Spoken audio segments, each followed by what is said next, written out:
네, 시청자 여러분 안녕하세요. 강예슬 전문가입니다. 오늘 삼천당 제약 차트 보신 분들은 아마 느낌이 좀 달라지셨을 겁니다.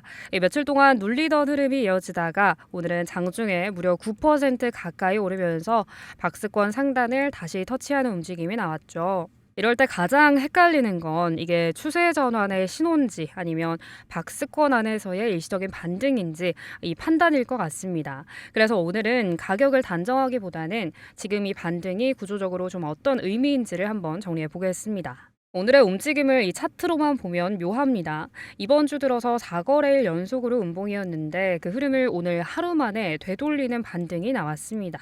계속해서 눌리긴 했지만 쉽게 무너지는 흐름은 아니었고 위에선 부담이 있었지만 아래에서는 또 받쳐주는 힘이 분명히 남아 있었어요.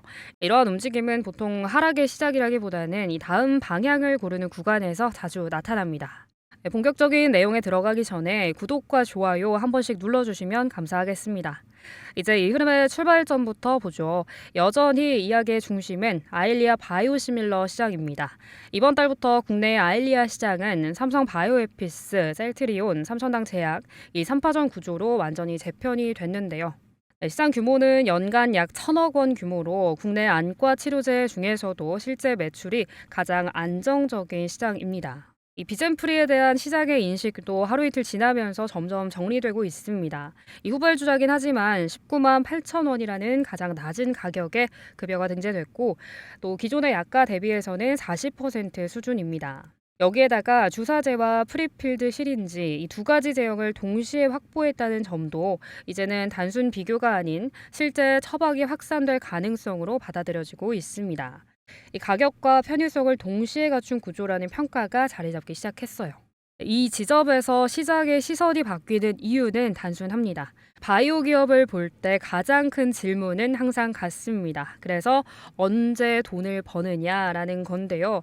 비젠프리는 이 질문에 답을 주는 구간에 들어와 있습니다. 당장 회사가 버틸 수 있는 현금 흐름을 만들어주기 시작했기 때문인데요. 그래서 최근 삼천당 제약은 단순히 기대감이 남아있는 바이오라기보다 이 구조적인 안정성이 확인되는 바이오 기업 쪽으로 분류되기 시작했습니다.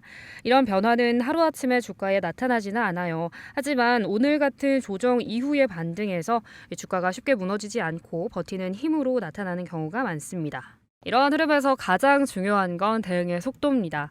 바이오 브릿지 채널을 제가 시작한 지 아직 한 달도 채 되지 않았는데요. 벌써 400명이 넘는 분들이 함께 해주시고 계십니다. 저도 그만큼 책임감을 정말 많이 느끼고 있고요. 임상 일정과 파트너사 방향, 또 오늘처럼 시장이 흔들리는 이슈들 이렇게 최대한 빠르게 정리해서 전달해드리겠습니다. 요즘처럼 변동성이 큰 구간에서는 이 하루 이틀의 해석 차이가 체감 리스크를 완전히 바꿔놓기도 해요. 구독과 알림 설정 꼭 해두시고요. 중요한 변화가 나올 때 바로바로 확인해 보시길 바랍니다. 그럼 다시 핵심 내용으로 이어가 보도록 하겠습니다. 이제 여기서 삼천당 제약을 좀 다른 각도에서 살펴보겠습니다. 이 회사를 단순히 안과 시밀러 기업으로만 보면 중요한 부분이 아니 절반 정도가 빠지게 됩니다. 삼천당 제약의 핵심은 예스패스라는 약물 전달 플랫폼인데요. 이 기술은 약물이 몸 안에서 더 오랫동안 안정적으로 작용하도록 설계된 구조입니다. 그래서 안과 치료제에 국한되지 않고 경구형 GLP-1과 인슐린, 또 장기 지속형 제재로까지 확장이 가능한 기반 기술로 평가받고 있습니다. 여기서 중요한 건 지금 이 기술이 실적과 함께 동시에 작동하기 시작했다는 점인데요.